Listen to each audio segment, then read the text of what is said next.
Telugu cinema ఇండస్ట్రీలో రాజమౌళికి చాలా మంచి గుర్తింపు అయితే ఉంది.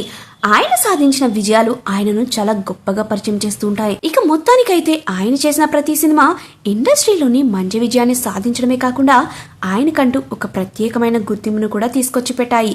ఇక ఇప్పటి వరకు 100% సక్సెస్ రేటు ఉన్న సినిమా డైరెక్టర్ ఎవ్వరూ లేరు.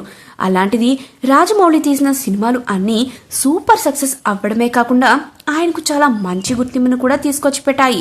మరి ఇలాంటి సందర్భంలోనే ఇప్పుడు మహేష్ బాబుతో పాన్ వరల్డ్ సినిమా చేస్తున్నాడు. ఈ సినిమా రీసెంట్గా పూజా కార్యక్రమాలను కూడా జరుపుకున్న విషయం తెలిసిందే.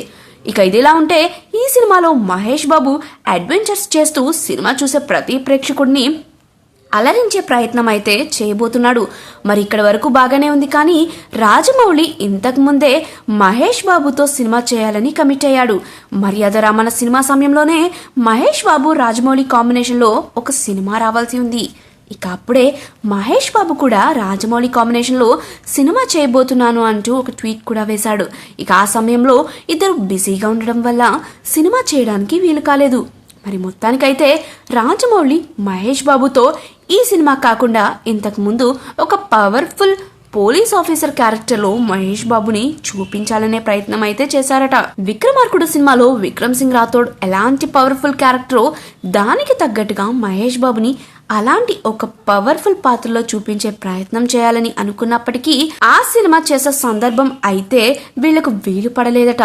దాంతో ఇప్పుడు అలాంటి సినిమాలు చాలానే వచ్చాయి. కాబట్టి ఇప్పుడు కూడా అలాంటి సినిమాలు చేసే కంటే అడ్వెంచర్ జోనర్లో సినిమా చేస్తే పాన్ వరల్డ్లో రీచ్ ఉంటుందనే ఉద్దేశంతోనే ఆయన ఈ సినిమాను ఎంచుకున్నట్టుగా తెలుస్తోంది. మరి ఏది ఏమైనా కూడా మహేష్ బాబు ఏ పాత్రలో అయినా పర్ఫెక్ట్గా సెట్ అయిపోతూ ఉంటాడు. ఇక రాజమౌళి మేకింగ్ గురించి మనం ప్రత్యేకంగా చెప్పాల్సిన పనే లేదు. ఆయన ఏ సినిమా తీసినా కూడా అందులో తన మార్క్ అయితే ఉంటుంది.